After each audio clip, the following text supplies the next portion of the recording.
जय बोलिए महावीर भगवान की, जय बोलिए अनंतानंत सिद्ध परमेष्टि भगवानों की, जय बोलिए तत्वार सूत्र प्रणेता आचार्य भगवान श्री उमा स्वामी जी महाराज की, जय बोलिए शिव के प्रथमाचार्य श्री चारित्र चक्रवर्ती शांति सागर जी महाराज की, जय बोलिए आचार्य भगवान श्री विद्यानंद जी मुनिराज की। सभी को जय दो जड़ंदो, जय जिनेन्द्र। हम लोगों ने कल की कक्षा में तीसरा अध्याय प्रारंभ कर लिया था। तीसरे अध्याय में पूरा 3 लोक का वर्णन किया गया है और इससे पहले हम 2 अध्याय बहुत अच्छे से सीख चुके हैं। अब तीसरा और चौथा अध्याय जो एक साथ जनरली बोले जाते हैं, इसमें 3 लोक का, संसार के स्वरूप का, स्वर्गलोक, ऊर्ध्वलोक, मध्यलोक, देवों का, नारकियों का और अन्य गतियों के जीव कहाँ कहाँ रहते हैं उनका वर्णन है। तो आज की कक्षा प्रारंभ करने से पहले हम सभी लोग मंगलाचरण करेंगे और तीसरे अध्याय के जो 2 सूत्र करे हैं उनका वाचन करेंगे और फिर उनका रिवीजन करके आगे के सूत्र हम लोग पढ़ेंगे। सभी लोग हाथ जोड़ लीजिए, साथ साथ मिलके पढ़ेंगे। जिन लोगों को सूत्र याद नहीं है वो अपनी पुस्तक में देख सकते हैं। मंगलाचरण तो अब तक सभी को याद हो गया होगा।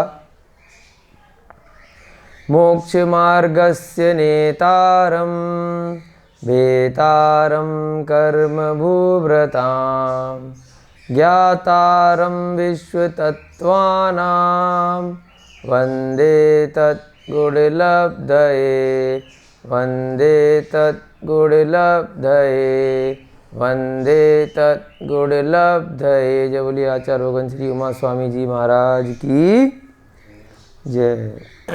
अब तीसरे अध्याय के 2 सूत्र हम लोग देख देख कर पढ़ेंगे, अगर याद नहीं है तो। गीला वाला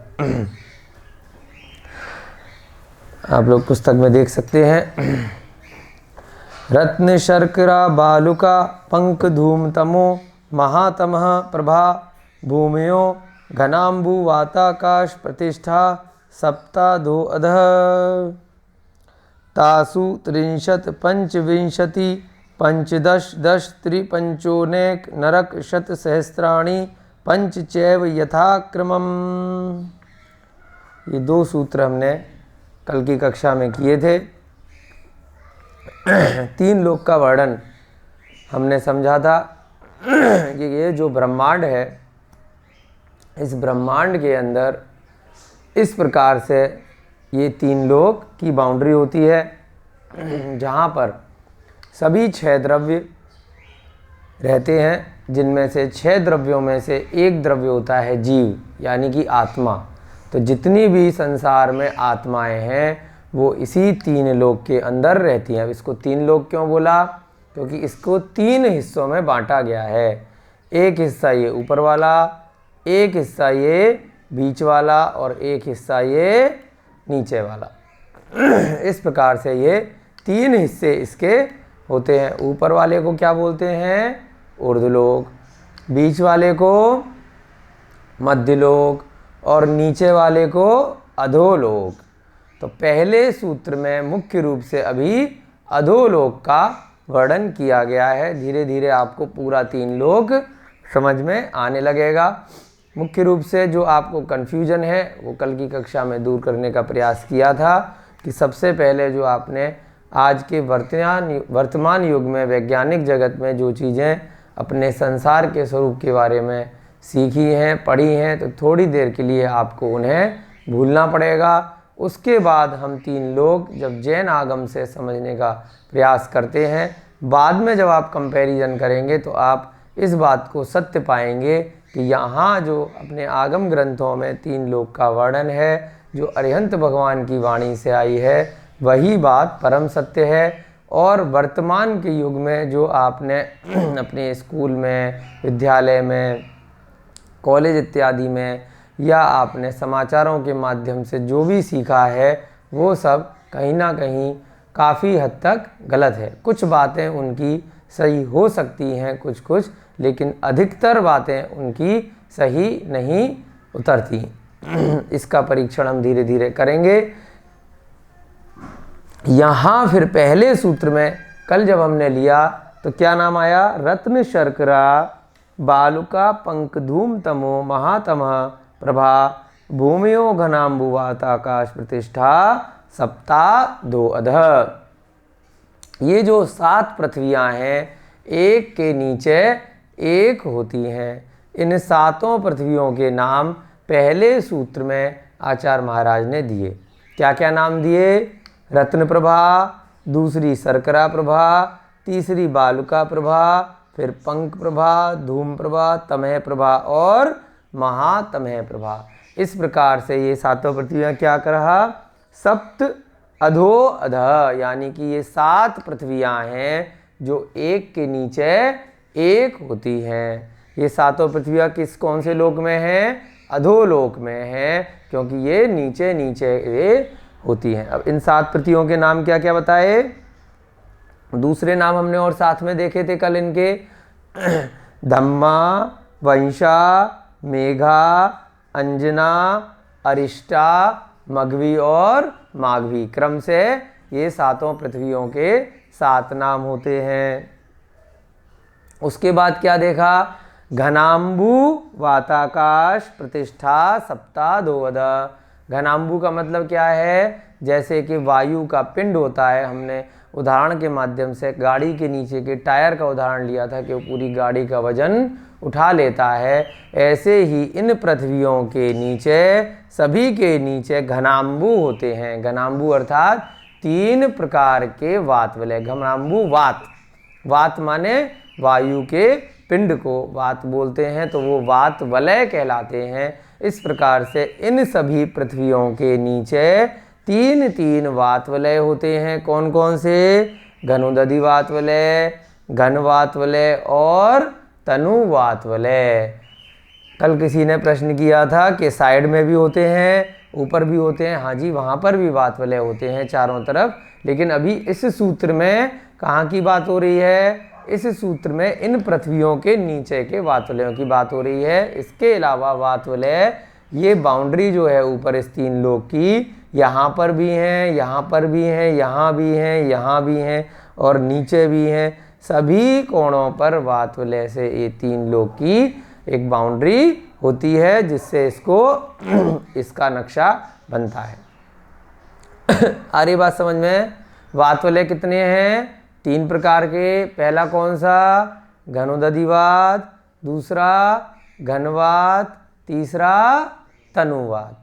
ये 3 प्रकार के वात वलय इन सभी पृथ्वियों के नीचे होते हैं। उसके बाद क्या कहा आचार्य महाराज? आकाश प्रतिष्ठा, यानी कि फिर बीच में ये सब वात वलय किसके आधार से हैं?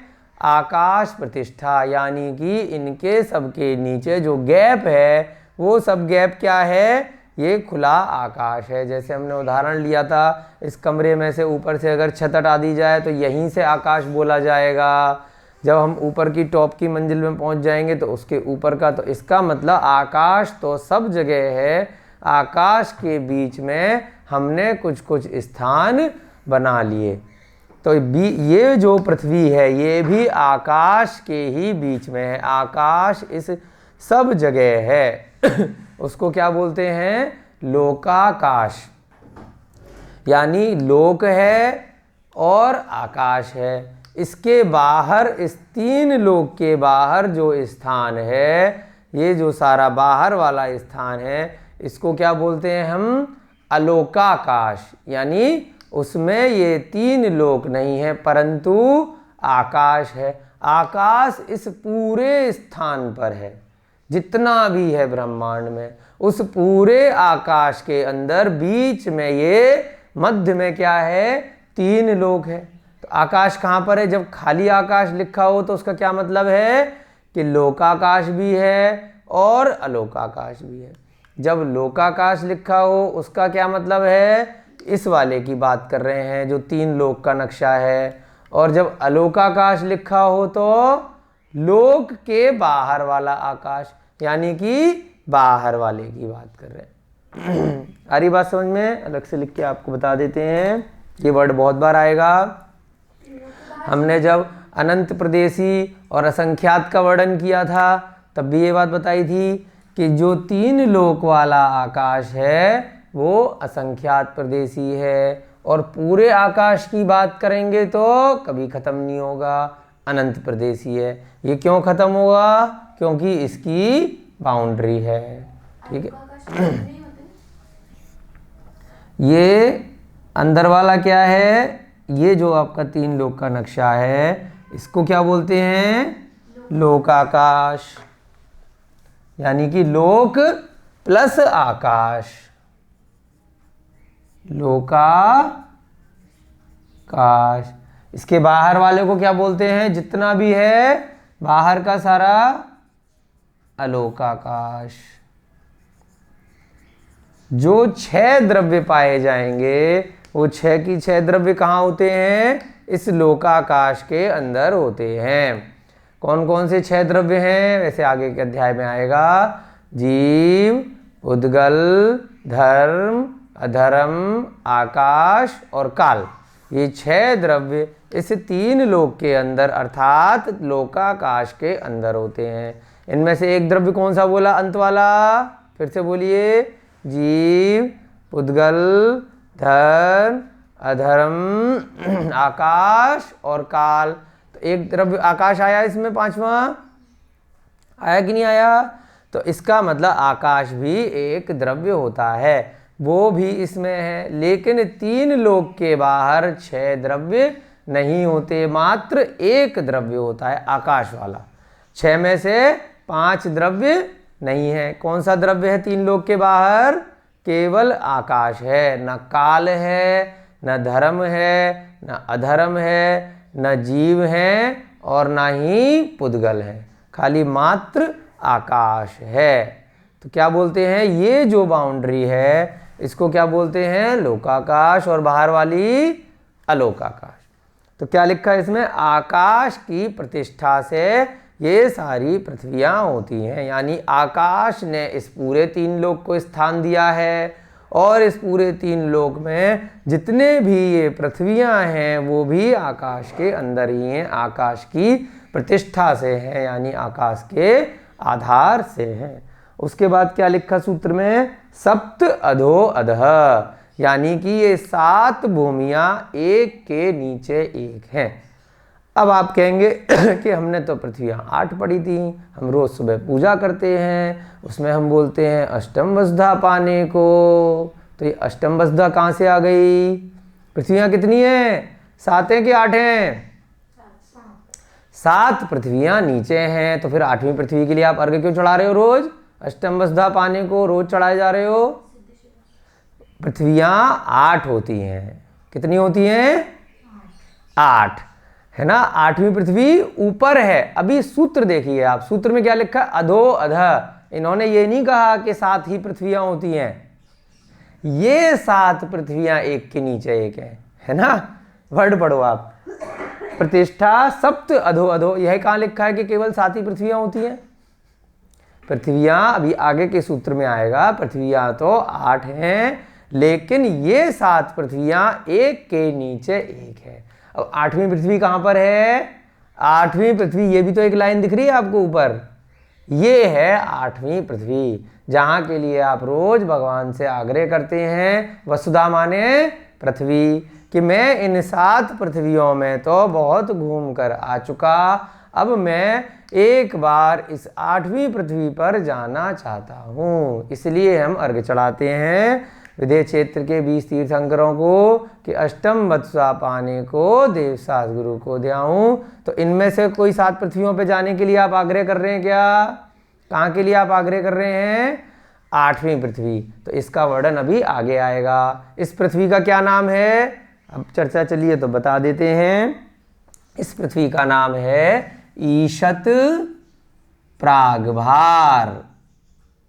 ईशत प्रागभार।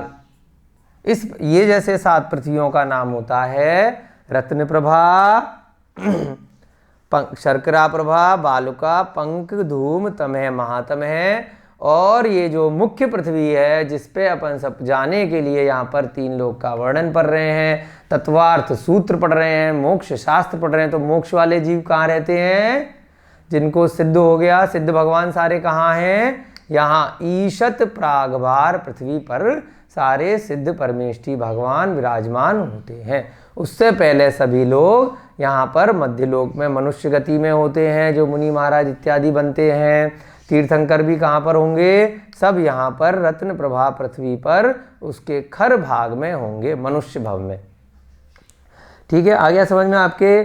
फिर हमने पहले भाग को देखा था कि पहला भाग में 3 भाग होते हैं, 16,000 योजन का खर भाग, पंख भाग 84,000 योजन का, अब्बहुल भाग 80,000 योजन का। इस प्रकार से रत्न प्रभा पृथ्वी की जो मोटाई है वो योजन में 1,80,000 योजन होती है। उसके बाद ऐसे ही शर्करा प्रभा है, फिर बालुका, फिर पंख, धूम, तमह, महातम। इन सब की ऊंचाई आपको पुस्तक में चार्ट में दी गई है। दूसरी पृथ्वी की 32,000 योजन, तीसरी 28,000, चौथी 24,000, फिर पांचवी 20,000 योजन की मोटाई, फिर 16,000 योजन की, और अंत में 8,000 योजन की मोटाई वाली ये महातमह वाली पृथ्वी होती है। फिर हमने कल दूसरा सूत्र किया था, तासु 63 पंचविंशति पंचदश दश त्रिपंचोनेक नरक शत सहस्त्राणी पंच चैव यथाक्रमम। यानी कि इन जो 7 पृथ्वियों में कितने कितने बिल होते हैं, यानी इनमें नरकों की संख्या कितनी है। नरक वर्ड यूज किया है, नरक शत सहस्त्राणी। कल हमने शत सहस्त्राणी वर्ड को पहले देखा। शत सहस्त्राणी का मतलब क्या निकला? 100 में 1000 का गुणा करेंगे, शत सहस्त्राणी, तो क्या बन गया? 1,00,000। अब इन सब पृथ्वियों में कितने कितने बिल बताए थे?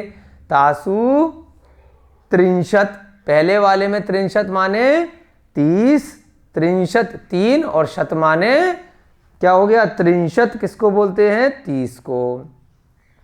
उसके बाद पंचविंशति किसे बोलते हैं? विंशति माने 20, पंच माने 5, तो पंचविंशति क्या हो गया? 25। और ये लाख लाख कहाँ से लिखा है? क्योंकि अंत में शत सहस्त्राणी लिखा था, यानी कि 1,00,000। तो पंच 10 सहस्त्राणी से क्या बन गया? 15,00,000। 10 सहस्त्राणी से क्या बन गया? 10,00,000, फिर 3,00,000, और उसके बाद लिख दिया पंचोनेक, तो 1 में से 5 कम, यानी 1 में से, यानी कि क्योंकि वहां पर भी शत सहस्त्राणी है, तो 1,00,000 में से 5 कम 99,995। फिर शत सहस्त्राणी के बाद वर्ड यूज किया है सूत्र में पंच, तो इसलिए इसमें लाख नहीं लगाएंगे। ये कितना हो गया? मात्र 5, है ना। ये बहुत इंपॉर्टेंट है कि यहाँ पर भी कहीं यहाँ 5,00,000 नहीं लगाना, यहाँ कितना लगाएंगे? मात्र 5, क्योंकि शत सहस्त्राणी वर्ड कहाँ पे लिखा है सूत्र में? शत सहस्त्राणी वर्ड पंचोनेक के बाद लिखा है। ठीक है, बहुत ही तरीके से आचार्य महाराज ने सूत्र बनाए हैं कि कहाँ कौन से शब्द को प्रयोग किया जाना है। पंचोनेक के बाद में नरक वर्ड आया, उसके बाद सहस्त्राणी आया, फिर लास्ट में लिख दिया पंच। तो यानी यथाक्रमम, क्रम क्रम से जो नीचे नीचे की ये जो अभी पिछले सूत्र में 7 पृथ्वियां बताई, उनमें सभी में एक एक करके ऐसे नरक हैं। पहली में रत्न प्रभा में 30,00,000, दूसरी में 25,00,000, तीसरी में 15,00,000, चौथी में 10,00,000, पांचवी में 3,00,000, छठी में 99,995, और अंत में महातमह प्रभा में 5। तो टोटल कितना बन गया? 84,00,000। और फिर अभी हमने बताया कि रत्न प्रभा पृथ्वी पे मनुष्य भी रहते हैं और रत्न प्रभा में नरक भी हैं। तो हमारी पृथ्वी पर ही जो इसके 3 भाग थे, खर, पंख और अब्बुल, तो पहले भाग में तो मनुष्य हैं, दूसरे में वनवासी देव जा सकते हैं, और तीसरा जो अंत में इसी से बिल्कुल लगा हुआ भाग है अब्बहुल भाग, इसमें बीच में गैप नहीं है। ये जो पूरी की पूरी पहली पृथ्वी है कौन सी? रत्न प्रभा। इसी में एक भाग ऊपर वाला कौन सा है? खर भाग, एक भाग पंख भाग, एक भाग नीचे वाला अव्वल भाग। तो बिल्कुल लगे हुए ही हैं। इनके बीच में आकाश वाला जो गैप था यहाँ पर, है ना, जैसे लगातार एक मंजिल, आपने मान लीजिए 20 मंजिल की बिल्डिंग बनाई तो बीच में खाली आकाश नहीं है, आकाश तो है एकदम पूरा, लेकिन वो जुड़ा हुआ है एक दूसरे से बिल्डिंग। तो ऐसे ही ये जो पहला वाला आपका रत्न प्रभा है ये बिल्कुल जुड़े हुए हैं तीनों भाग। लेकिन उसके बाद भी जो मनुष्य वाले जीव हैं वो इस वाले खर भाग से नीचे देख के आना चाहें कि हम नीचे चले जाएं तो नहीं जा सकते। आप सोचोगे खोदते हुए चले जाएं और पंख भाग में पहुंच जाएं और खोद जाएं तो नीचे नरक में चले जाएं, तो ऐसा संभव नहीं है। मनुष्य लोग पहली पृथ्वी का जो खर भाग है उसमें भी मैक्सिमम 1000 योजन तक मनुष्य लोक है, यानी कि चित्रा पृथ्वी जो सबसे ऊपर वाली है इसके भी 16 पृथ्वियों के 1000 योजन के 16 नाम खर भाग के अंदर भी होते हैं, जिसमें पहला भाग होता है चित्रा। इस चित्रा पृथ्वी के ऊपर हम लोग रहते हैं। जो वैज्ञानिक लोग बताते हैं कि गोल पृथ्वी है और यहाँ से खोदेंगे तो नीचे अमेरिका में निकल आएंगे, ऐसा संभव नहीं है, ये सब कल्पना है। ये पूरी पृथ्वी है, यहाँ नीचे आप अगर भारत के नीचे खोदेंगे तो अमेरिका नहीं पहुँचने वाले। आप इसके नीचे नीचे खोद खोद के मैक्सिमम 1000 योजन तक जा सकते हैं। और अभी योजन का वर्णन भी आपको कराते हैं कि योजन कितना होता है, महायोजन और योजन क्या होते हैं, सब चीज़ें आपको बताई जाएंगी। चलिए आज की कक्षा में पहले तीसरा सूत्र शुरू करते हैं, फिर धीरे धीरे प्रत्येक चीज़ का आपको वर्णन मिलेगा। आपको बिल्कुल दिक्कत नहीं आएगी।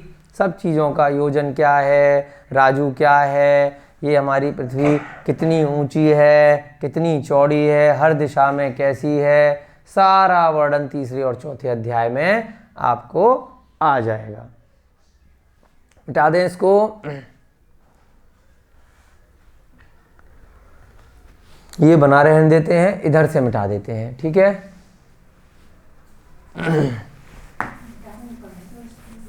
और पहले आज की कक्षा की डेट चेंज कर लेते हैं। आज है 39 नंबर की कक्षा आपकी, कक्षा चेंज नहीं करी, और ये दिनांक है आज 25 नवंबर।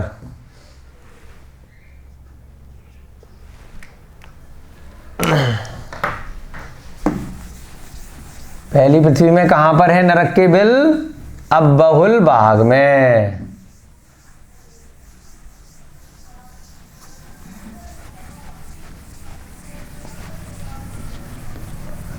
आपको 3 लोग के बारे में वर्णन पढ़ना हो तो हमने आपको बताया था YouTube पे हमारे चैनल में अर्थ इज फ्लैट के नाम से कुछ वीडियोस डले हुए हैं।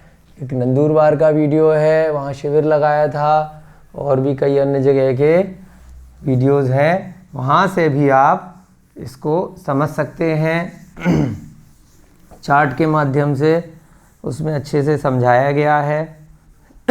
वर्तमान विज्ञान से जो जैन आगम का विज्ञान है उसकी तुलनात्मक अध्ययन वहाँ पर वीडियो के माध्यम से आपको किया गया है। तो वहाँ से भी आप जब भी आपको समय मिले अवश्य आप वीडियोस देखिएगा, अच्छे से आपको समझ में आ जाएगा।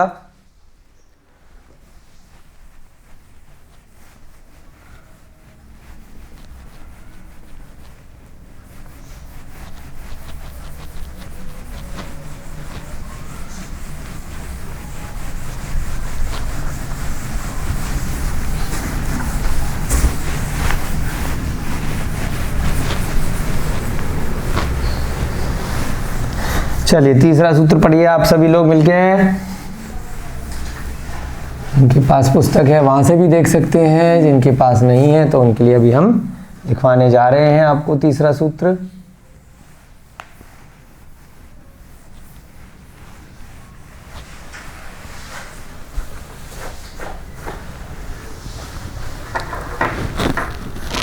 नारका नित्या शुभतर लेश्या परिणाम देह वेदना विक्रिया।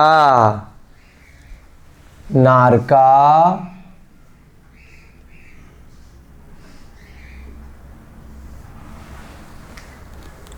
नित्या शुभतर नित्या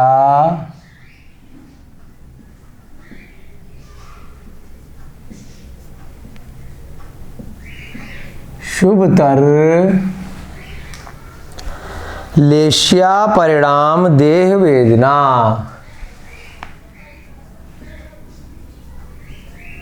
लेश्या परिणाम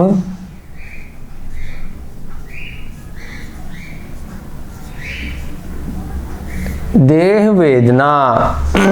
फिर विक्रिया, फिर क्या लिखा? विक्रिया, इसमें अंत में विसर्ग है। अभी किन का वर्णन चल रहा है?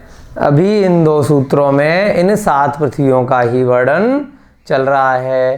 पहले सूत्र में 7 पृथ्वियों के नाम बताए, फिर बताया कि वातवलय हैं और उनके नीचे आकाश है। दूसरे सूत्र में इन 7 पृथ्वियों में नरक के बिलों की संख्या बताई। इसका मतलब नारकी जीव जो हैं, जो लोग बुरे कर्म करते हैं, वो नरक में चले जाते हैं और बिलों में रहते हैं। तो 84 लाख कुल बिल होते हैं जहाँ पर नारकी रहते हैं। जैसे जैसे उनके कर्म होते हैं वैसे वैसे वो नीचे नीचे के बिलों में उत्पन्न होते हैं। अब अगले सूत्र में क्या बताया? नारका यानी कि नरक की ही बात कर रहे हैं। नित्या शुभतर लेश्या परिणाम देह वेदना विक्रिया। अब इसमें थोड़ा सा संधि विच्छेद करेंगे। नारका नित्या, तो क्या बन गया इसमें से? नारक। फिर क्या बन गया? नारका। नारका माने नारकी जीव। यहाँ पर नारका ही वर्ड है, यहाँ से इधर नहीं आएगा, अनित्य नहीं है। ये क्या है? नारका ही पूरा वर्ड है, नारक नहीं होता। नारका का क्या मतलब है? जो नरक में रहने वाले जीव हैं, यानी कि नारकी जीव। उसके बाद क्या वर्ड निकला यहाँ से? नित्य। इधर से आ जाएगा, अशुभतर।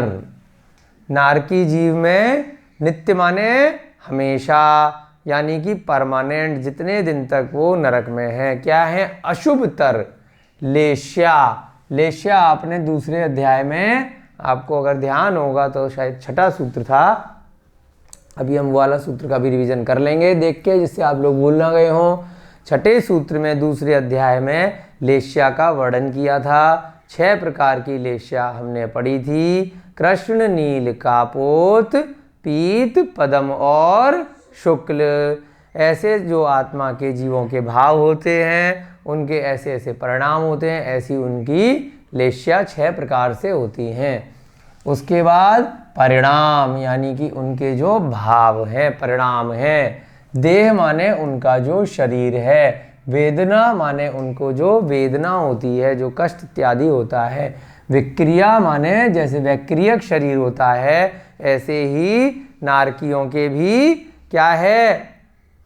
जैसे देवों के वैक्रियक शरीर है, हमने पिछले अध्याय में पढ़ा, ऐसे ही नारकियों के भी वैक्रियक शरीर है। देव विक्रिया से क्या करेंगे? अच्छे अच्छे रूप बनाएंगे। नारकी विक्रिया से क्या करेंगे? अशुभ रूप बनाएंगे, बुरे रूप बनाएंगे। विक्रिया तो है, यानी कि रूप तो बना सकते हैं, लेकिन अच्छे शुभ रूप ना बना करके कैसे रूप बनाते हैं? अशुभ रूप बनाते हैं, है ना। बुरे बुरे रूप बनाएंगे, एक दूसरे को मारते हैं। पंडित दौलत राम जी ने 6 डाला के प्रथम अध्याय में नरक के दुखों का बहुत अच्छे से वर्णन किया है। अब इस संधि विच्छेद से आपको समझ में आ गया। नारका नित्य, और यहाँ से क्या लिया हमने? इधर ले लिया, तो क्या बन गया? अशुभतर लेश्या परिणाम देह वेदना विक्रिया। यानी कि नारकीय जीव हमेशा कौन सी लेश्या वाले होते हैं? अशुभतर लेश्या वाले होते हैं। जो हमने लेश्या पढ़ी थी 6 थी, उनमें से 3 तो शुभ थी और 3 अशुभ थी। आप सूत्र 6 निकाल लीजिए अपने नोट्स में से, दूसरे अध्याय का, आपको याद आ जाएगा अगर आप भूल गए होंगे तो। 6 नंबर सूत्र था, वहां हमने लिखवाया था गति कषाय लिंग मिथ्या दर्शना ज्ञाना संयता सिद्ध लेश्या, आया था वर्ड। चतुश्चतुस्त्रयी कई कई कई षड भेदा, षड भेदा से क्या बना, लेश्या 6 भेद वाली होती है। 6 नंबर के सूत्र में याद आ गया आपको, लेश्या षड भेदा, यानी कि लेश्या 6 भेद वाली होती है। ये सब किसके भेद थे, औदिक भाव के भेद बताए थे 21 प्रकार के। आप लोग भूल रहे हैं, धीरे धीरे आपको रिवाइज करते हुए चलना है। जो आत्मा में औदिक भाव था उसके 21 भेद में यहाँ पर लेश्या 6 प्रकार की बताई थी।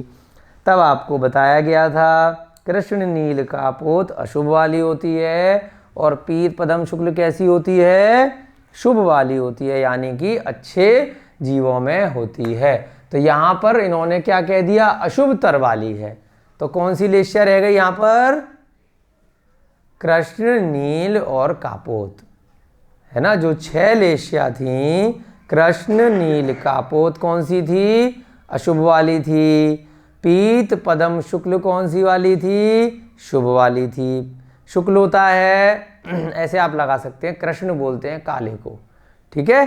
कृष्ण नील और कापोत, तो ये पूरा एक जोड़ा बन गया 3 का, तो ये अशुभ वाली है।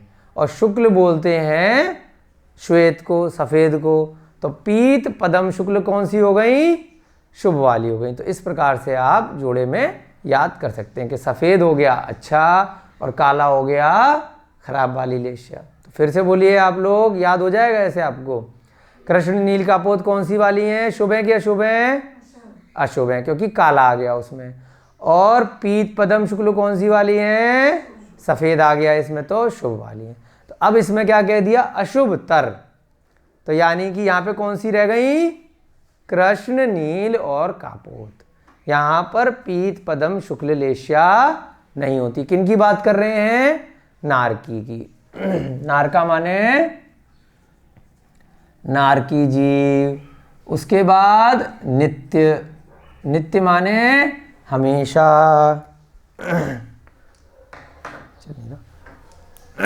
फिर क्या आया अगला वर्ड, अशुभतर, यानी कि हमेशा अशुभ लेश्या। लेश्या माने जो 6 लेश्याएं थीं।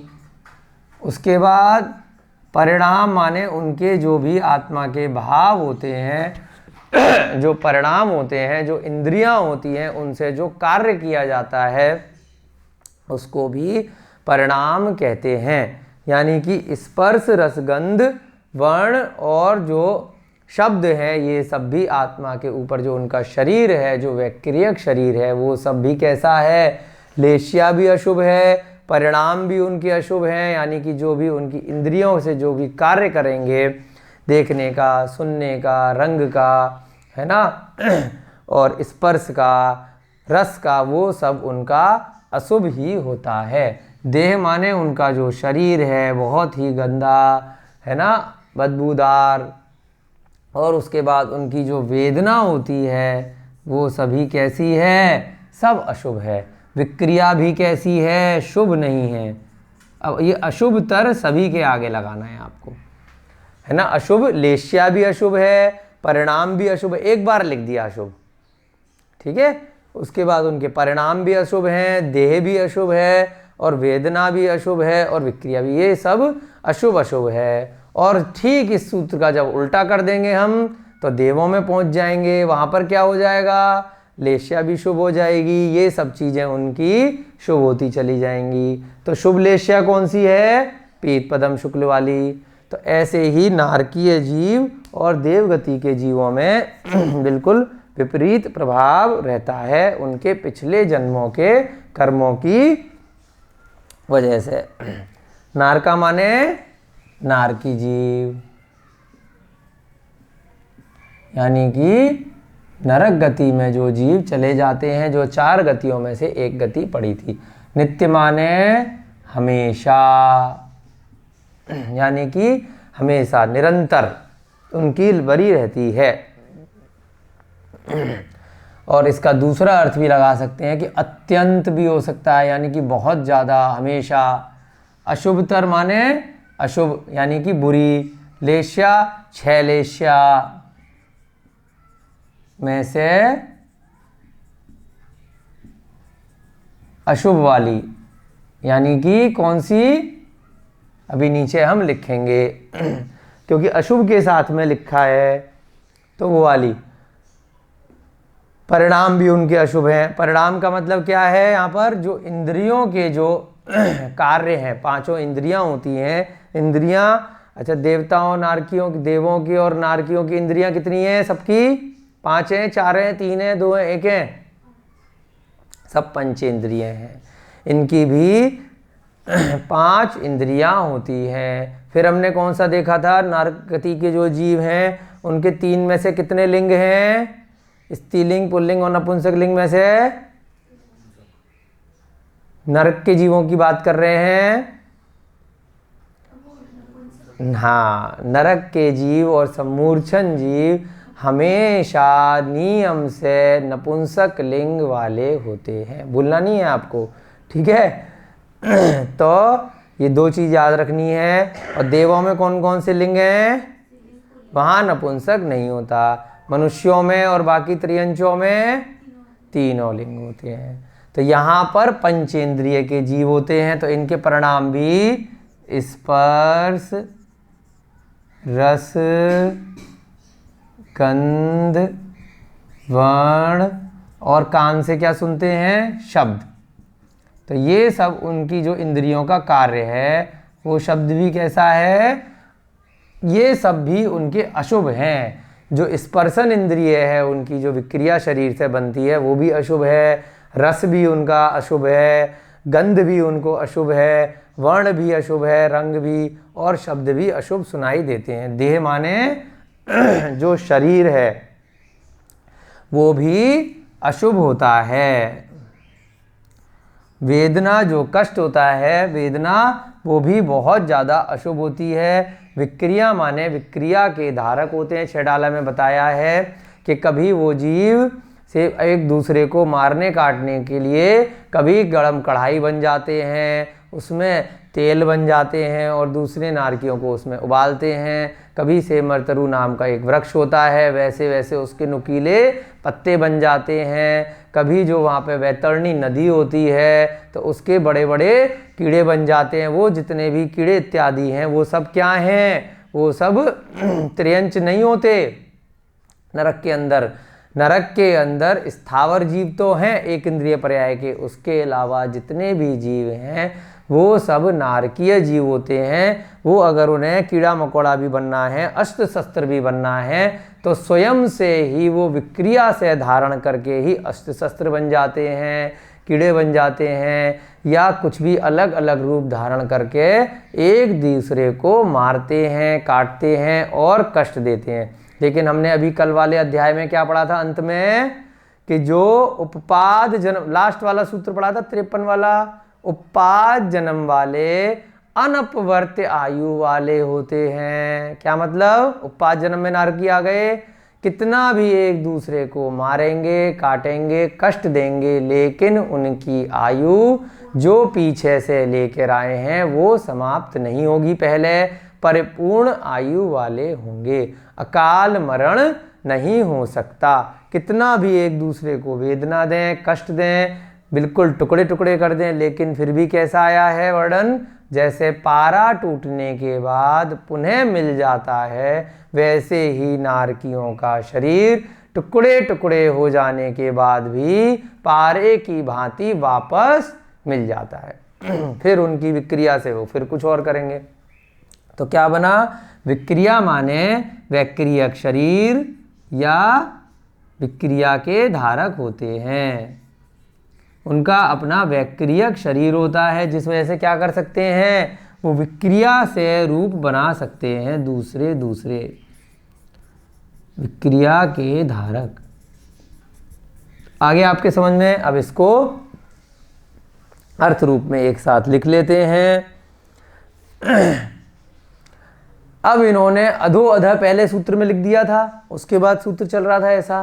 तो अब इससे क्या निकला कि नारकीय जीव, हमें तर का क्या मतलब है, अशुभ तर, यानी कि तर का मतलब होता है ज्यादा ज्यादा है ना, कोई भी चीज तर माने और ज्यादा, तो अशुभ तर। अब इसमें इन्होंने अधो अधः वर्ड यूज नहीं किया, लेकिन क्योंकि पिछले सूत्र से नंबर से चल रहा है तो क्या मतलब निकला कि पहले वाले जो नरक में है वो थोड़ी कम होगी तो अशुभ, लेकिन इसमें कम वाली अशुभ होगी। उसके बाद नीचे अशुभ तर और ज्यादा बढ़ेगी। ये सारी जो चीजें हैं वो शरीर सारी की सारी चीजें नीचे नीचे बढ़ती चली जाएंगी।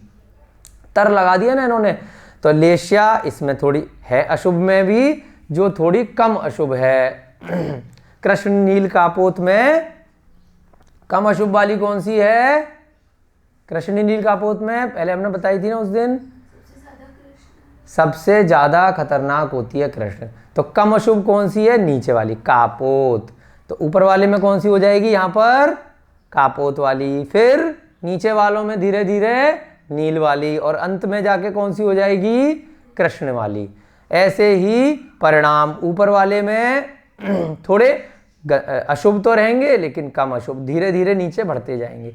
ऐसे ही शरीर का जो साइज होगा वो ऊपर वाले में छोटा होगा, नीचे जाते जाते क्या हो जाएंगे, शरीर के साइज बढ़ते चले जाएंगे। यानी कि अशुभतर है, ज्यादा बड़ा शरीर मिलेगा और क्या होगा, नीचे नीचे वो सब चीजें बढ़ती चली जाएंगी। ऐसे ही वेदना भी नीचे बढ़ती चली जाएगी। जो कष्ट है ऊपर के स्वर्गों में, ऊपर के नरकों में कम कष्ट होगा, नीचे जाते जाते वेदना बढ़ती चली जाएगी। ऐसे ही विक्रिया भी, जो अशुभ विक्रिया बनाएंगे वो भी नीचे बढ़ती चली जाएगी। एक चीज और है इसमें कि जो आयु होती है नारकीय जीवों की वो भी नीचे नीचे ज्यादा मिलेगी। ऊपर के नरकों में, वो आगे के सूत्रों में आएगी आयु का वर्णन जब आएगा, ऊपर के नरकों में आयु कम रहेगी और नीचे के नरकों में जाते जाते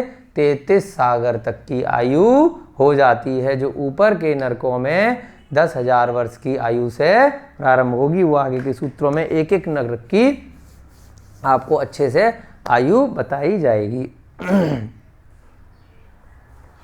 ठीक है, अब इसका पहले अर्थ लिख लेते हैं। अर्थात अधो अधः तो साथ में चल रही है, नीचे नीचे ये सब चीजें बढ़ती जाएंगी।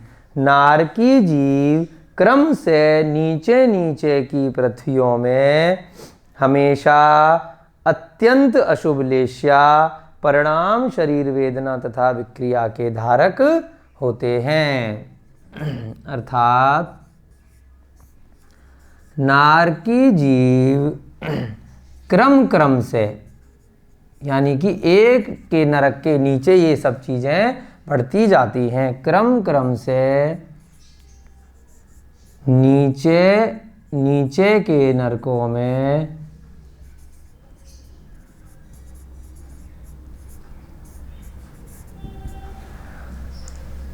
हमेशा या अत्यंत, हमेशा अत्यंत अशुभ तर, अशुभ तर, तर के लिए हमने क्रम क्रम से ले लिया। अशुभ लेश्या परिणाम, देह माने शरीर, शरीर से जुड़ी हुई फिर जो वेदना है, उनको जो कष्ट होता है, वेदना तथा विक्रिया के धारक होते हैं। यानी कि विक्रिया भी जो बनाएंगे वो बहुत ही अशुभ बनाएंगे नीचे के नरकों में जाते जाते, विक्रिया के धारक होते हैं। आगे आपके सूत्र का मतलब समझ में?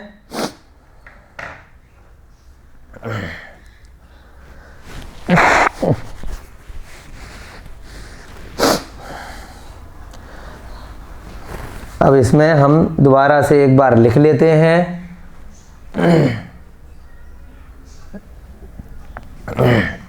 ये मिटा दें या लिखे रहें? मिटा दें इसको, ये आपको याद हो गया। मैं फिर दोबारा बना लेंगे भी जब आगे लिखवाएंगे तो, क्योंकि आपको इसका रेफरेंस तो लेना ही पड़ेगा। ये पूरे तीसरे चौथे अध्याय में ये वाला मैप आपको हमेशा साइड में रखना है, तभी आपको कॉन्सेप्ट अच्छे से समझ में आएगा। या फिर आपको माइंड में बिल्कुल सातों पृथ्वियों का जो संरचना है एकदम याद हो जानी चाहिए।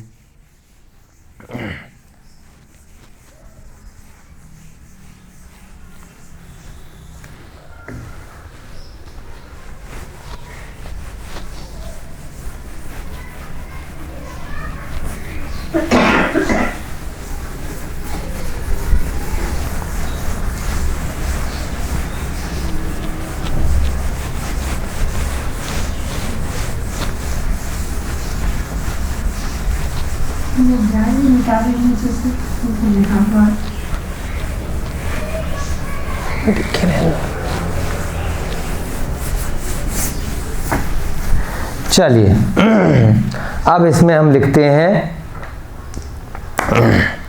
लेश्या का मतलब, फिर से लिख लेते हैं। लेश्या शुभ होती है और अशुभ होती है ना। जब याद करते हैं तो कैसे याद करते हैं? कृष्ण, नील, कापोत, फिर पीत, पद्म और शुक्ल। ये जो तीन लेश्या होती हैं ये कौन सी हैं? अशुभ, जिनकी बात इस सूत्र में कर रहे हैं। ये जो तीन होती हैं वो शुभ होती हैं, जिनकी बात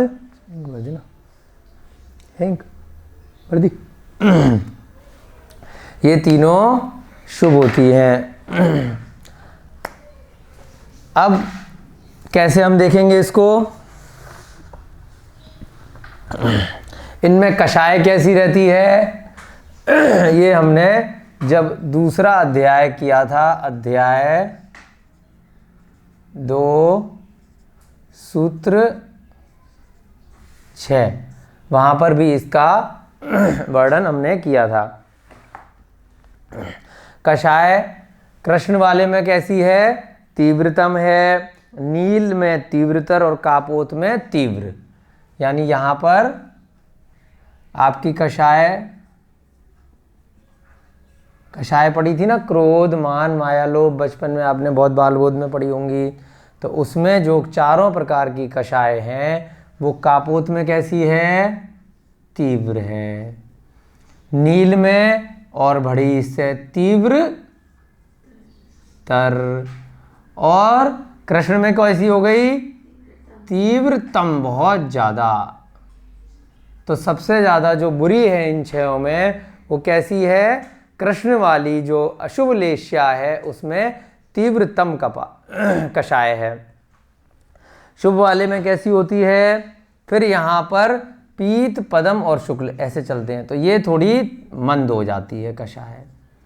और पद्म में कैसी हो जाती है? मंद तर, और फिर एकदम से मंद तम। मंद तर जो होता है बेसिकली वर्ड इस रेफरेंस में, जो मध्यम वाले के लिए, यानी कि बहुत ज़्यादा, फिर मध्यम और बहुत कम है। तो तीनों बुरी है ना, तीव्र है। और मंद माने जो कम है, मंद, मंदतर और मंदतम, इस प्रकार से शब्दों का प्रयोग किया गया है ना। उत्तम, मध्यम, जघन्य भी कई बार ऐसे समझने के लिए शब्द प्रयोग में आते हैं। जघन्य माने सबसे कम, मध्यम माने मध्यम वाला, और उत्तम माने सबसे उत्तम। तो अभी यहाँ पे किसकी बात कर रहे हैं हम, इन तीनों की। तो अब आप रेफरेंस लगाइए, क्या बोला इन्होंने, नीचे नीचे के नरकों में बढ़ रही है। अशुभ वाली 3 लेनी है हमें। इसमें ऊपर वाले में कौन सी होगी, क्योंकि ये धीरे धीरे बढ़ रही हैं। कैसे हैं ये, ऐसे बढ़ रही हैं। कषाय कापोत में सबसे कम है, उसके बाद यहाँ कषाय बढ़ी और यहाँ और ज़्यादा बढ़ी।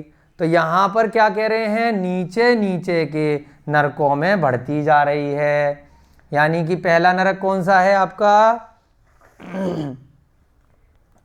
बताइए। पहली व दूसरी पृथ्वी, ऐसे इसको बांटा। 7 नरक, 7 बताए ना नीचे की पृथ्वियों में। तो पहला और दूसरा जो पृथ्वी है नरक, पहली पृथ्वी पे पहला नरक, दूसरी पृथ्वी पे दूसरा नरक। तो इसमें कौन सी लेश्या बताई, कापोत, थोड़ी कम वाली है ना। यानी कि रत्न प्रभा पे जो नरक है अब्बुल बाग में, और दूसरी कौन सी थी, दूसरी शर्करा प्रभा। इन दोनों में कापोत लेश्या होती है। उसके बाद तीव्रतर वाली किसमें आई, पहली व दूसरी पृथ्वी में कापोत। और उसके बाद तीसरा नरक या तीसरी पृथ्वी है ना, उसमें भी कौन सी आई, तीसरी पृथ्वी के 2 भाग किए। इसमें हम आगे के सूत्र में पढ़ेंगे, एक वर्ड आएगा पटल। पटल माने होता है, जैसे हम यहाँ पर एक मकान बनाया तो उसमें फ्लोर बना दी, 20 फ्लोर बना दी, 50 फ्लोर बना ली, तो फ्लोर की तरह से। तो नरक के बिल जो हैं उनमें भी क्या हैं, पटल बने हुए हैं, यानी कि अलग अलग फ्लोर। ऐसा जैसे पहला नरक है तो पहला नरक एक ही जगह सारे नहीं है, उसमें भी अलग अलग आयु के हिसाब से। जैसे आपके ऑफिस में कहीं काम करते होंगे तो जो आपके सीनियर हैं तो वो उनका केबिन अलग होता है या फ्लोर अलग होती है, जूनियर का अलग स्थान होता है। ऐसे ही पहले नरक में भी जो सीनियर वाले हैं, जिनको लंबे समय तक रहना है, उनको थोड़ा नीचे बिठाते हैं, क्योंकि नीचे नीचे आयु ज़्यादा हो रही है। जिनको कम समय के लिए आए हैं वो ऊपर ऊपर से ही चले जाते हैं। तो ऐसे ही इनमें भी नीचे नीचे पटल होते हैं। तो इसमें भी, जैसे इसमें तो सारे पटल में कापोत है, इनमें भी है। पटल माने फ्लोर इत्यादि, आप अपने शब्दों में उसको समझ सकते हैं। तीसरे में, इसमें 2 भाग हैं। तीसरे में ऊपर वाले में कैसी रहेगी, कापोत रहेगी। ऊपरी भाग में कापोत, और नीचे के भाग में फिर कापोत के बाद वाली नील होनी शुरू हो जाएगी। कौन सी लेश्या हो जाएगी, नील। उसके बाद तीसरे के बाद कौन सा आया, चौथा वाला। चौथे में सारे पटल में कैसी रहेगी, नील। चौथे में सभी पटल में, यानी कि पूरे के पूरे नरक में नील वाली लेश्या रहेगी। उसके बाद 5वें में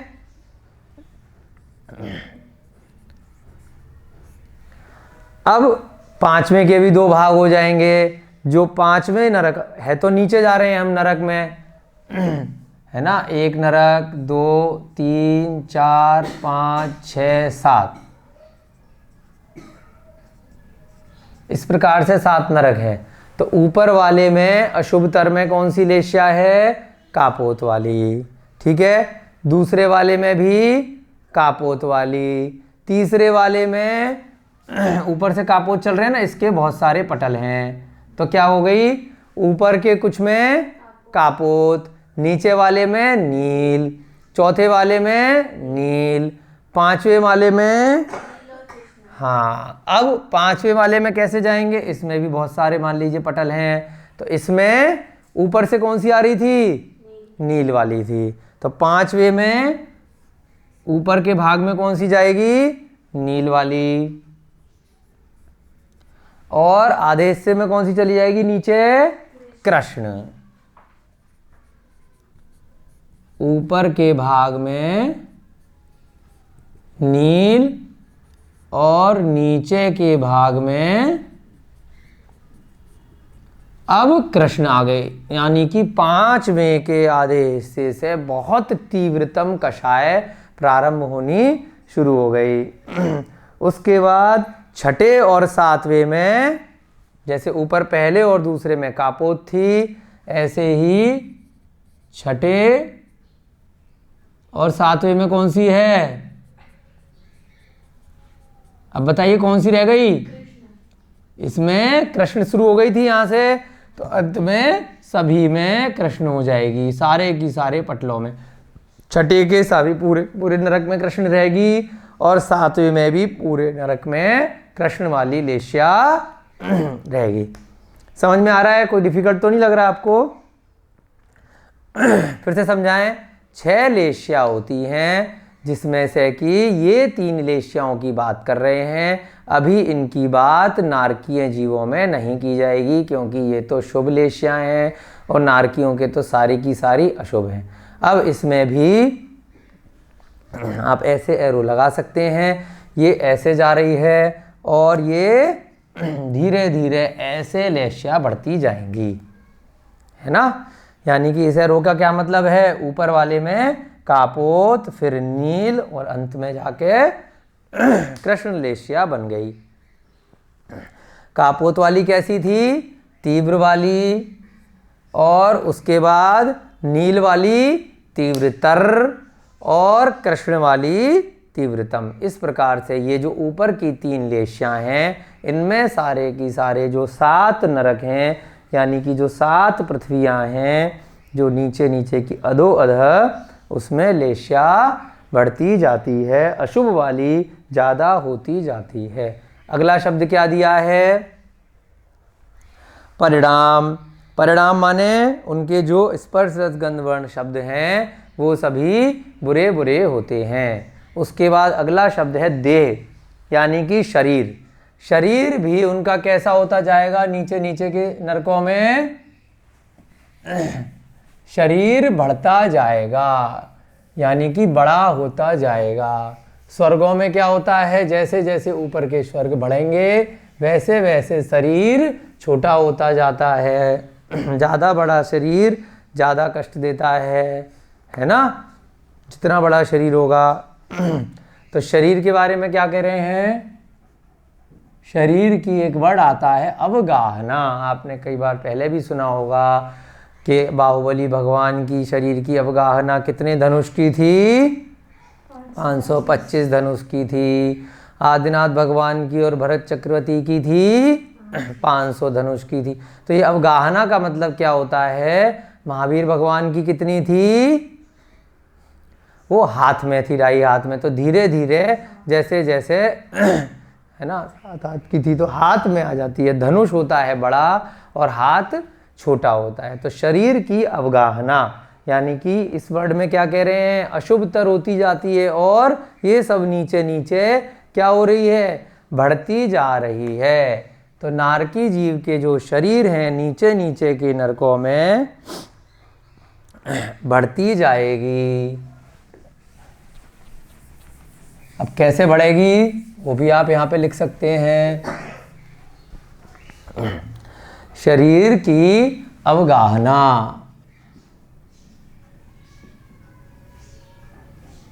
गाहना यानी कि ऊंचाई, बेसिकली कि कितनी हाइट है नारकी जीवों की। अब वो भी आपको याद करनी है, बहुत बार इसका वर्णन आता है।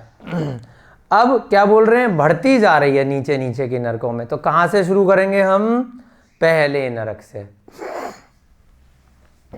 तो पहले वाले नरक में कैसी होगी?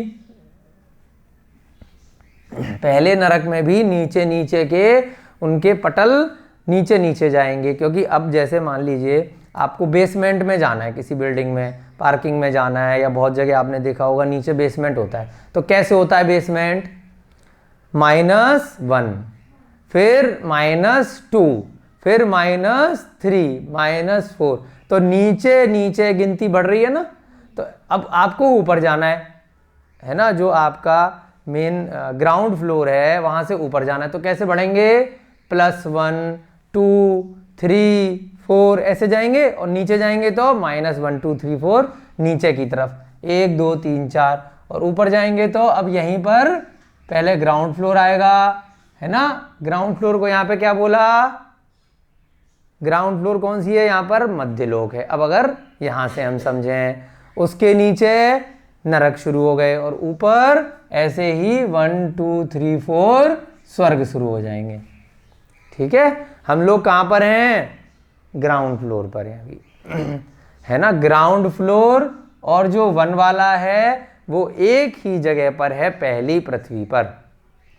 पहली पृथ्वी का ऊपर वाला जो खर भाग है वहाँ पर ग्राउंड फ्लोर है हमारा, उसके नीचे उसी में पहला माइनस वाला शुरू हो जाएगा, फिर नीचे वाला।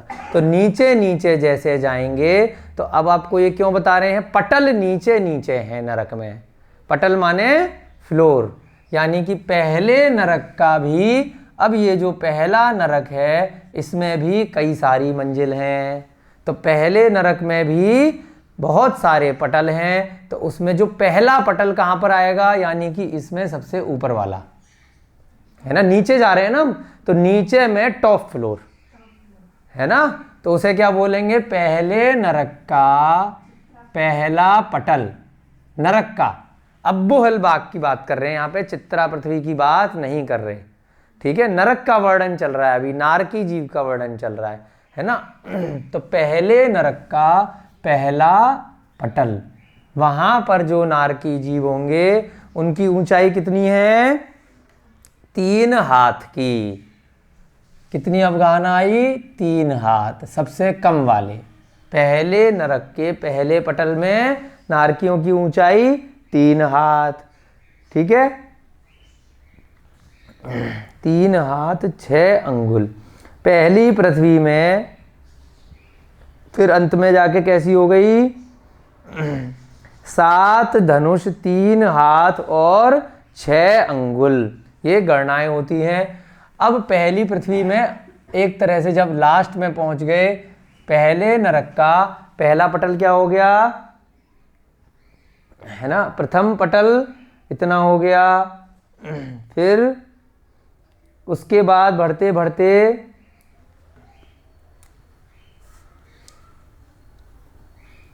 आगे क्या हो गया, 7 धनुष 3 हाथ 6 अंगुल। अब नीचे के नरकों में क्रम से दूना दूना बढ़ती जाती है। उसके बाद अगली पृथ्वी में, पहली पृथ्वी में कौन सा हो गया, अंत में जाके हुआ 7 धनुष 3 हाथ और 6 अंगुल।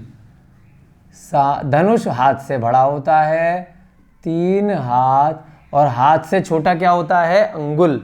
इस प्रकार से पहले की गणनाएं शास्त्रों में की जाती थी। 7 धनुष 3 हाथ और 6 अंगुल, इस प्रकार से यहाँ तक नीचे के पटल में पहुंचे। और फिर क्या कहा, फिर नीचे नीचे जैसे जाते जाएंगे तो क्रम क्रम से दूना दूना होती जाएगी। नीचे की पृथ्वियों में क्रम क्रम से दूनी दूनी होती जाती है।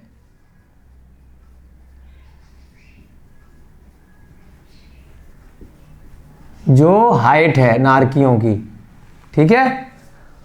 उसके बाद अंत में जाके फिर लास्ट में, अब इतना पूरा चार्ट वैसे दिया हुआ है, शॉर्टकट में बता दे रहे हैं। अंत में जाके कैसी हो जाती है, 7वें नरक में 500 धनुष की।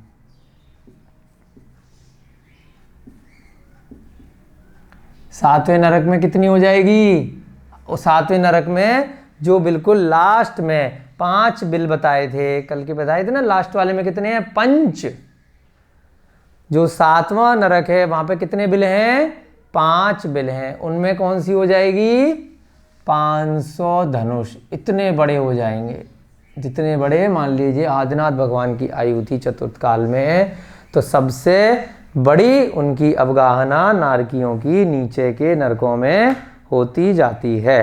धीरे धीरे जैसे जैसे नीचे के पटल माने एक एक नरक के अंदर कई कई पटल होते हैं। उसके बाद क्या वर्ड आया इसमें, एक शरीर के बाद वेदना यानी कि कष्ट। फिर हमने एक बार योनि पढ़ी थी, है ना, योनि वाला चैप्टर आपको याद है कि 32वां सूत्र सचित्त शीत, पिछले अध्याय, सब चीजें आपस में लिंक होती हैं, ठीक है। सचित्त शीत संवृता सेतरा मिश्राश्चैक शस्त्र ध्योनेह, दूसरे अध्याय का 32वें सूत्र में हमने योनियां पढ़ी थी। वहां हमने एक उदाहरण दिया था जब इन्होंने कहा कि शीतोष्ण यानी कि योनि शीत और उष्ण दोनों होती है देवों और नारकियों की। कुछ देव शीत स्थान पर रहते हैं, कुछ उष्ण पे रहते हैं, ऐसे ही कुछ नारकी शीत योनि में रहते हैं और कुछ उष्ण में रहते हैं। तो ऐसे ही जो वेदना है वो कुछ नरक जो हैं ऊपर के वो उष्ण हैं, जैसे यहाँ पे लेशिया नीचे चेंज होती जा रही है, ऐसे ही कुछ नरक नीचे के शीत हैं। आपने अगर 6 डाला के कुछ सूत्र याद आ रहे होंगे तो उसमें लिखा है कि नीचे के नरकों में इतनी इतनी ठंड बढ़ती जाती है कि लोहे का गोला भी जम जाए। आया है ना कि पूरा सुमेरु पर्वत जितना लोहे का गोला भी हो वो भी बिल्कुल ठंड में जम जाए। तो इतनी शीत है। हम लोग अभी यहाँ पे सर्दियाँ चल रही हैं, थोड़ी सी सर्दी में हमारी हालत ख़राब हो जाती है, इतनी रजाइयाँ गद्दे ओढ़ लेते हैं, वहाँ रजाइयाँ उनको कुछ नहीं मिलेंगी, कोई गर्मी नहीं मिलेगी और भयानक शीत रहती है। तो यहाँ पर क्या बोला, जो यहाँ पर योनियों का वर्णन आया था, आपको अगर ध्यान आए कि वहाँ पर ऊपर के नरक गर्म, नीचे के अत्यधिक ठंडे, हमने उदाहरण में वहाँ पर आपको बताए थे। कौन से सूत्र में, 32 नंबर के सूत्र में, याद आ गया आपको, आप रेफरेंस में निकाल सकते हैं। अब यहाँ पर हम फिर से उसको लिख लेते हैं वेदना में कि ऊपर के कौन कौन से नरक में कैसी वेदना है और नीचे के नरकों में कैसी कैसी वेदना रहती है। वेदना,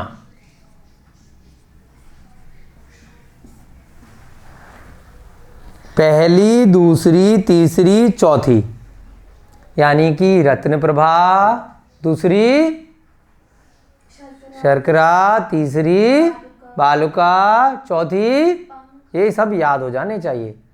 ये चारों पृथ्वियों में कैसी है, उष्ण वाली, वहां पर उष्ण वेदना है। उष्ण माने गर्मी।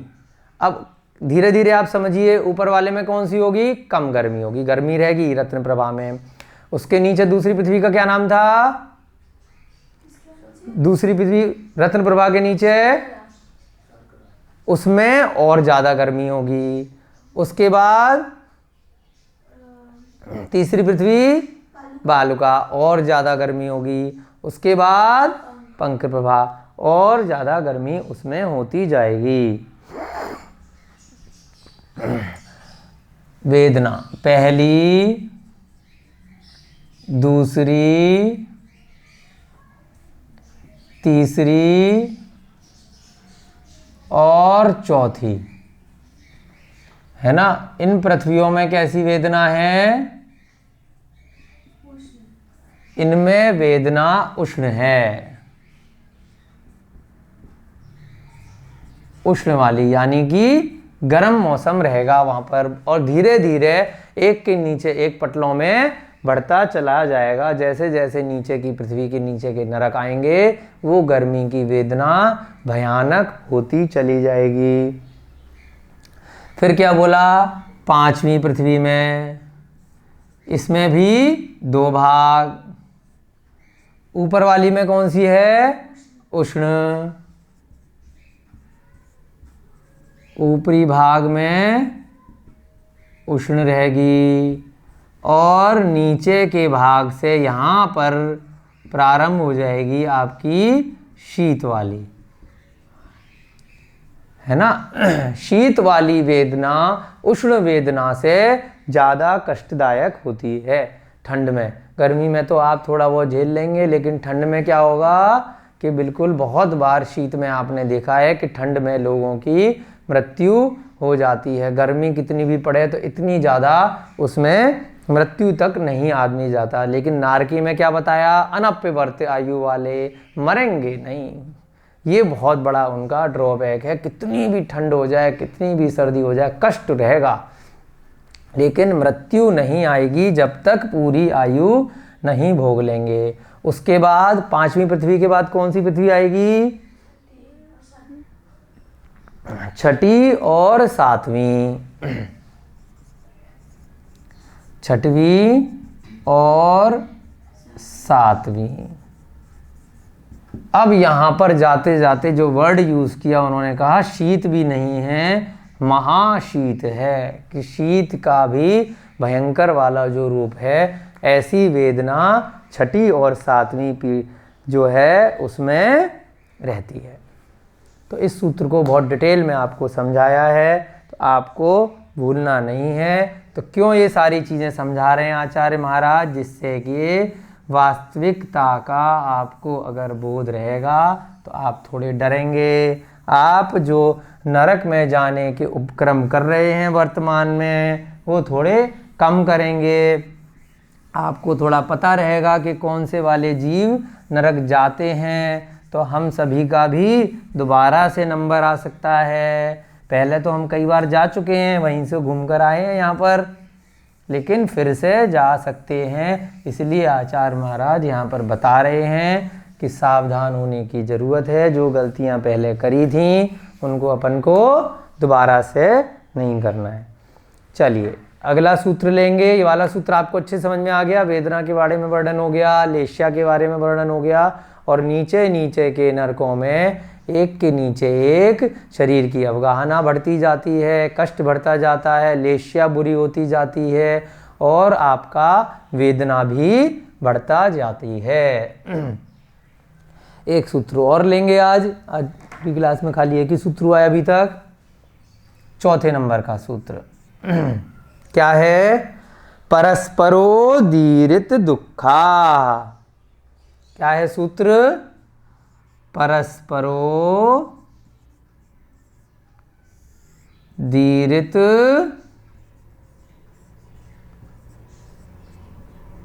दुखा।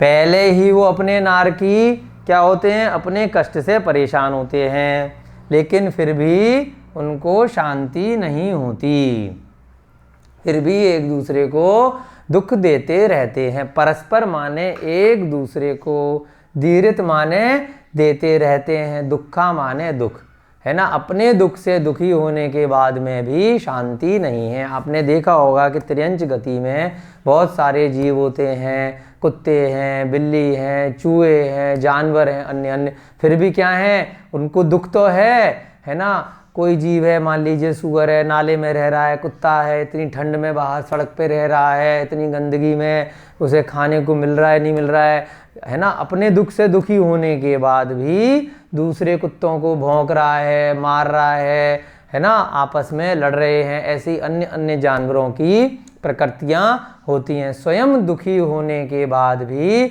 उनको दूसरों को दुख देने में मज़ा आता है। देखिए कितना जीवों की प्रकृति कैसी होती है। तो ऐसे ही बहुत सारे मनुष्य गति के भी जीव आपको मिल जाएंगे कि खुद बहुत परेशान हैं, दीन दुखी हैं, लेकिन फिर भी दूसरों को मारेंगे, काटेंगे, है ना, और दूसरे जीवों को हत्या करके खा जाएंगे, जानवरों को खाएंगे, पशु पक्षियों को मारेंगे, दुख देंगे। तो ऐसे ही उनकी गति बन जाती है कि वो फिर परमानेंट अत्यंत ऐसे हमेशा कहाँ पहुँच जाते हैं, आगे की योनियों में, नरक में पहुँच जाते हैं। जो यहाँ पर जैसे काम करेगा, जैसे जिसके यहाँ पर परिणाम होंगे, वैसे ही वो भविष्य की अपनी आयु, अपनी गति बांध लेगा। तो क्या कह रहे हैं यहाँ पर कि स्वयं दुखी होने के बाद भी परस्पर एक दूसरे को दुख देते रहते हैं।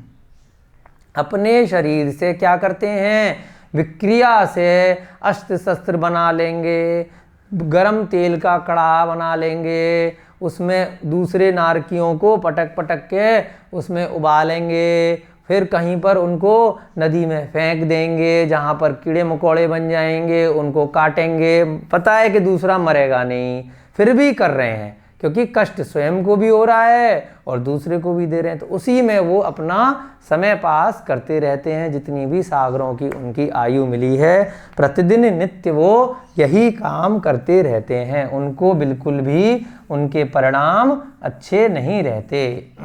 क्या बोला? परस्पर।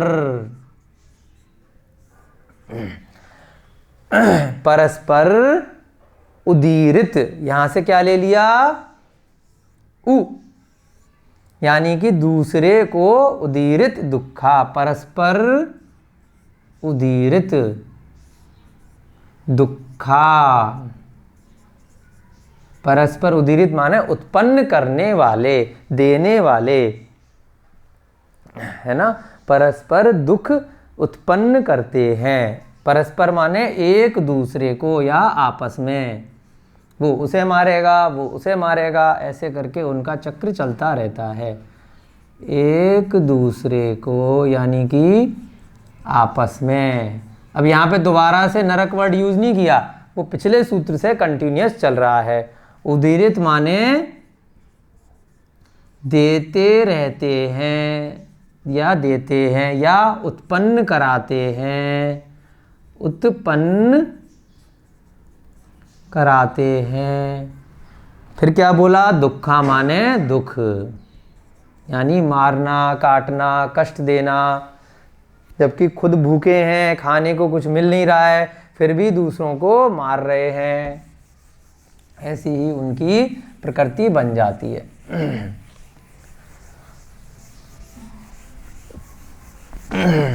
क्या अर्थ निकला इसका? अर्थात नारकीय जीव परस्पर एक दूसरे से लड़कर दुख उत्पन्न करते रहते हैं। अर्थात जो नरक में रहने वाले जीव हैं, यानी नारकी जीव हैं,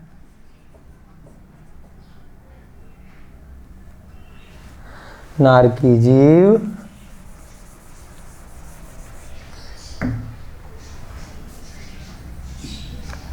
परस्पर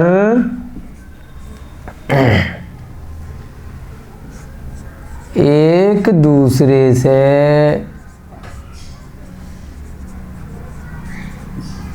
लड़कर दुख उत्पन्न करते रहते हैं।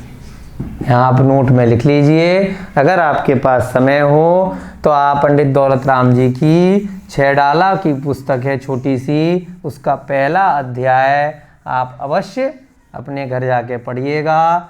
हमारा YouTube चैनल पे 6 डाला की क्लासेस भी डली हुई हैं, वहाँ से भी आप उसको 6 दिन की 6 क्लासेज हैं, वहाँ से भी आप समरी फॉर्म में सारांश में पढ़ सकते हैं, समझ सकते हैं। एक दूसरे से लड़कर दुख उत्पन्न करते रहते हैं। नोट में आप लिख सकते हैं कि वो कैसे करते हैं कि अपना जो स्व शरीर है उसी को विक्रिया से अस्त्र शस्त्र बनाकर एक दूसरे को काटते मारते रहते हैं, है ना। नारकी स्व शरीर को, यानी कि जो उनको शरीर मिला है उसी को विक्रिया से, कभी वो तलवार बना लेंगे, कभी वो भाला बना लेंगे, कभी वो दूसरे जानवरों का रूप बना लेंगे, कभी वो कुछ भी बना सकते हैं। नारकी स्व शरीर को कभी अच्छी चीज़ नहीं बनाएंगे, वो अशुभ लेश्या है, अस्त्र शस्त्र बनाकर क्या करते हैं? एक दूसरे को काटते मारते हैं, एक दूसरे को कष्ट देते हैं, ऐसे लिख सकते हैं। पंडित दौलत राम जी की द्वारा रचित